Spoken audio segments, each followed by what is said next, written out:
प्रभात कक्षा 10वीं हिंदी प्रकरण 12 पूरक पाठ है। गजलें अदम गोंडवी जी। हिंदी के गजलों की दुष्यंत कुमार की परंपरा को आगे बढ़ाने वाले एक नामचीन शायर जिनका मूल नाम रामनाथ सिंह है।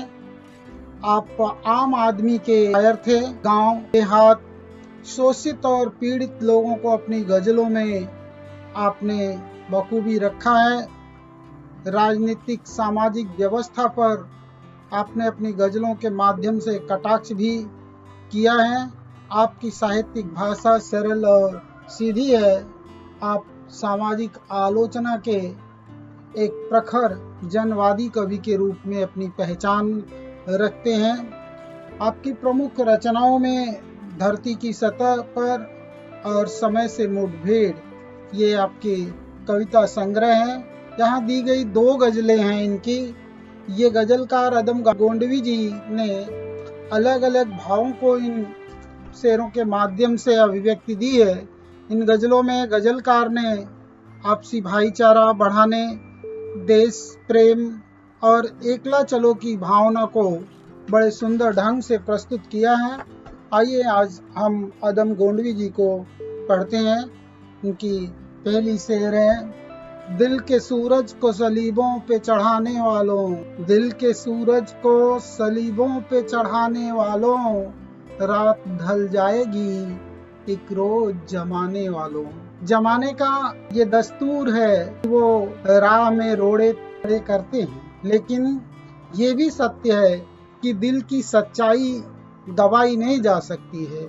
दिल के सूरज को दबाया नहीं जा सकता है। तो लोग प्यार की रोशनी को, दिल की सच्चाई को सलीबों पर चढ़ाने की कोशिश करते हैं। उन्हें आगाह करते हुए कवि अदम गोंडवी जी कहते हैं कि हमेशा एक सा दिन नहीं रहता है, समय बदलता है, परिस्थितियां बदलती हैं। बुरे दौर से गुजर रहे हैं तो अच्छे दौर भी आएंगे। इसे अच्छी तरह से समझ लेना चाहिए। एक दूसरा शेर देखिए। मैं तो खुशबू हूँ, मैं तो खुशबू हूँ, किसी फूल में बस जाऊंगा। तुम कहाँ जाओगे कांटों के बिछाने वालों, तुम कहाँ जाओगे कांटों के बिछाने वालों। ये सत्य है कि खुशबू तो फूलों में ही बसती है। और यहाँ खुशबू और फूल के माध्यम से कवि सज्जन और सत्कृति करने वाले लोगों को रखा है। कवि अदम गोंडवी जी इसके माध्यम से समाज कंटकों से ये पूछना चाहते हैं कि तुम कहाँ जाओगे जो दूसरों की राहों में कांटे बिछाने का काम करते हैं। समाज में उनके लिए कहीं कोई स्थान नहीं है। मैं तो किसी भी सज्जन हृदय के फूल से हृदय में बस जाऊंगा, मेरा क्या। लेकिन उन समाज कंटकों को ये सोचना चाहिए जो दूसरों के राह में कांटे बिछाते हैं, उनके लिए समाज में कोई जगह नहीं है। मैं उसूलों के उजालों में रहा करता हूँ, सोच लो मेरी तरफ लौट के आने वालों, सोच लो मेरी तरफ लौट के आने वालों। उसूल अर्थात सिद्धांत। जिस आदमी का जीवन में कोई सिद्धांत नहीं है, कोई उसूल नहीं है, ऐसा सिद्धांतहीन व्यक्ति समाज में किसी का नहीं, कहीं का नहीं होता है। कवि अदम गोंडवी जी लोगों को यह बताना चाहते हैं कि मैं अपने सिद्धांतों पर, अपने उसूलों पर चलने वाला आदमी हूँ। मैं अपने सिद्धांतों के साथ जीता हूँ। लेकिन परिस्थितियों के साथ पाला बदल लेने वाले लोगों को कवि यहाँ आगाह करना चाहता है कि मेरी तरफ लौट कर आने वालों को ये अच्छी तरह से सोच लेना चाहिए, समझ लेना चाहिए कि मैं सिद्धांतों से समझौता करने वाला आदमी नहीं हूँ। अगली पंक्ति देखिए। उंगलियां तुम पे भी, उंगलियां तुम पे उठाएगी ये दुनिया एक दिन, अपने बेदिल से नजर फेर के जाने वालों, उंगलियां तुम पे भी उठाएगी। यहाँ बेदिल शायर अदम गोंडवी जी ने अपने लिए यूज किया है, प्रयोग किया है शब्द उपाधि के रूप में। उंगलियां उठाना, किसी को कटघरे में खड़ा करना, किसी पर दोष मढ़ना, आरोपित करना। ये यहाँ पर कवि आदम गोंडवी जी बताना चाहते हैं कि सत्य एक न एक दिन सामने आकर रहता है। कवि उन लोगों को इस बात के लिए आगाह करता है कि सच्चाई सामने आने पर दुनिया तुम्हें ही दोष देगी, तुम्हें कटघरे में खड़ा करेगी।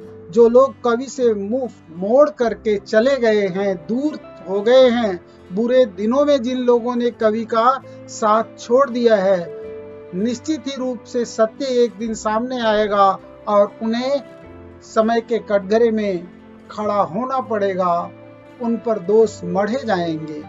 जहां पर भाइयों में प्यार का सागर नहीं होता, जहां पर भाइयों में प्यार का सागर नहीं होता, वो ईंटों का मकान होता है लेकिन घर नहीं होता।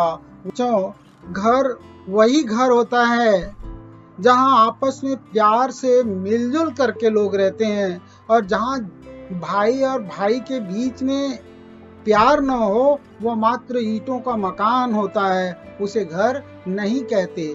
घर को घर बनाने वाला जो तत्व है वो प्रेम है, और औपचारिकता जहाँ हो, जहाँ पर स्नेह न हो, स्नेह का बंधन नहीं हो, वो घर नहीं कहा जाता।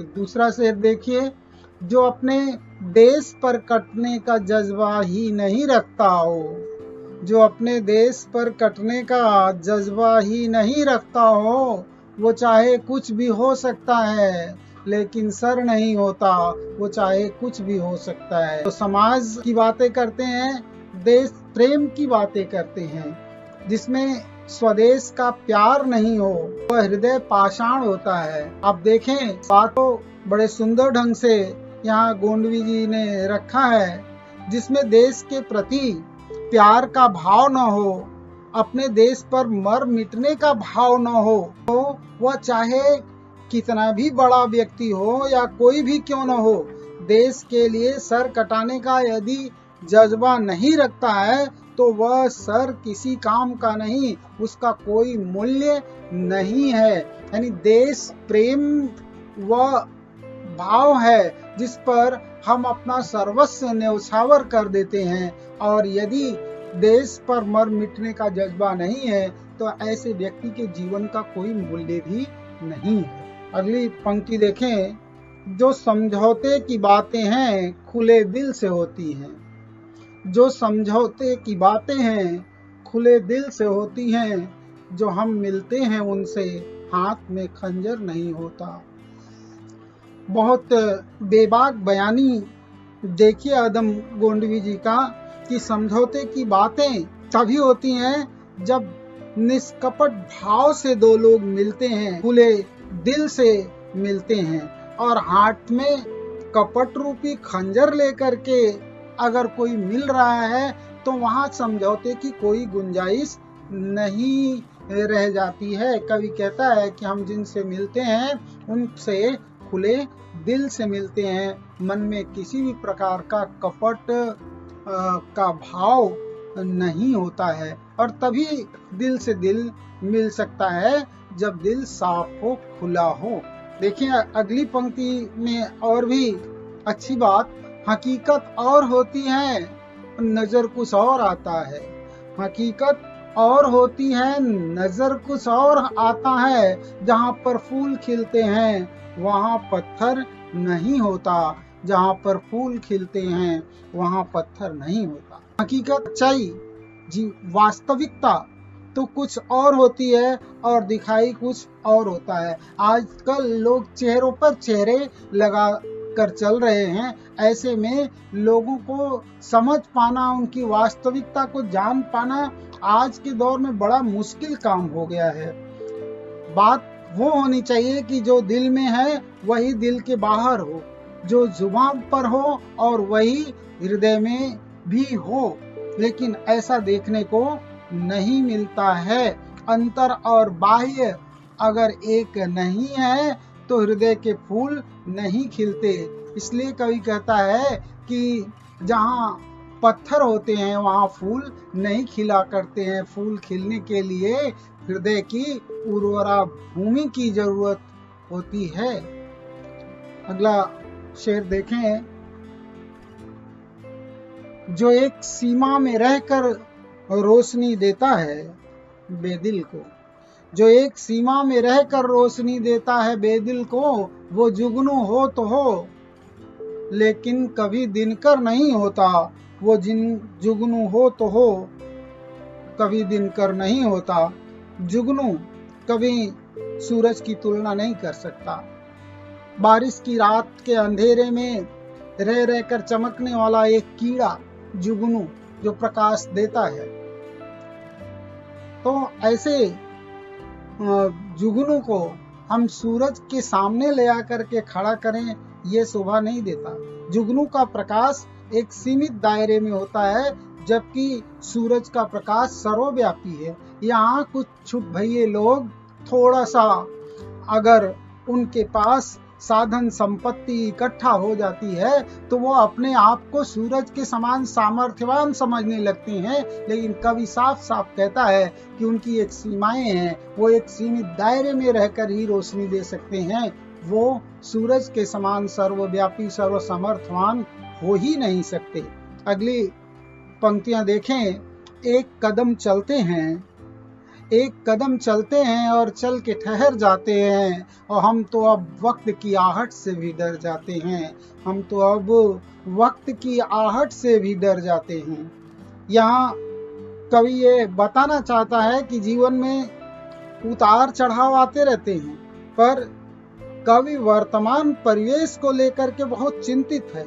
समय कब करवट बदल देगा, कब कैसा वक्त आएगा, अच्छा या बुरा कहा नहीं जा सकता। इसलिए कवि फूंक फूंक करके कदम रखता है। हर अगले कदम पर वो ठहर कर सोचता है, विचार करता है। आने वाले वक्त की आहट से डर लगता है, इसलिए कवि सावधानी पूर्वक फूंक फूंक कर आगे कदम बढ़ाने की बात करता है। अगली पंक्तियां देखें। जो भी इस आग की दरिया में उतर जाते हैं, जो भी इस आग के दरिया में उतर जाते हैं, वही तपते हुए सोने से निखर जाते हैं, वही तपते हुए सोने से निखर जाते हैं। यहाँ कवि अदम गोंडवी जी ये बताना चाहते हैं कि संघर्ष ही जीवन है, संघर्ष ही जीवन है। और जो लोग जीवन में साहस की पूंजी लगाते हैं, जो जीवन के साथ संघर्ष करते हैं, वही उन्हीं का व्यक्तित्व निखरता है, वही आगे बढ़ते हैं। संघर्ष के पथ पर चलते हुए जीवन में उन्नति का मार्ग प्रशस्त होता है। कवि कहता है कि जो इस संघर्ष के पथ पर अर्थात आग की दरिया में उतरता है, वह तपते हुए सोने की तरह निखर कर बाहर आता है। यहाँ आपको जानना चाहिए कि सोने की कसौटी क्या है, इसको आग में तपाया जाता है, सोना और भी निखर उठता है। दूसरा शेर देखें कि भीड़ के साथ चले हैं वो उधर जाते हैं, और हम तो खुद राह बनाते हैं इधर जाते हैं। एकला चलो गुरुदेव रविन्द्रनाथ टैगोर जी का ये ब्रीद वाक्य है। तो भीड़ के साथ जो लोग चलते हैं वो कुछ अलग नहीं कर पाते हैं, ऐसे लोग तो लकीर के फकीर होते हैं। हमें कवि ये बताना चाहता है कि हमें अपना रास्ता खुद अख्तियार करना चाहिए। लकीर के फकीर तो सभी होते हैं, पर ऐसे विरले लोग होते हैं जो अपनी लकीर खुद खींचते हैं और अपने मार्ग को प्रशस्त करते हुए उन्नति के पथ पर आगे अग्रसर होते हैं। आगे देखें। मेरी कश्ती का खेवैया है, मुहाफिज तू है, कितने आते हैं यहाँ, कितने भंवर जाते हैं। यहाँ कवि यह बताना चाहता है कि जीवन में मुश्किलें जाने कितनी आती हैं, लेकिन अगर हम ईश्वर को अपनी नाव का खिवैया मान लें तो ऐसी स्थिति में हमें किसी भी प्रकार की सोच करने की चिंता नहीं करनी चाहिए। हमारा ईश्वर ही हमारा रक्षक है और हर मुश्किलों से हम उबर जाते हैं। जब भी आते हैं मेरी आंखों में आंसू बेदिल, जख्म सीने का मेरे और निखर जाते हैं। कवि ये कहना चाहता है कि जब किसी बात से दुखी होकर के उसकी आंखों में आंसू छलक आते हैं तो उसका घाव और भी हरा हो जाता है, ताजा हो जाता है। गजल के अनुसार उनकी आंखों के आंसू उनके सीने में दबे जख्मों को हरा कर देते हैं।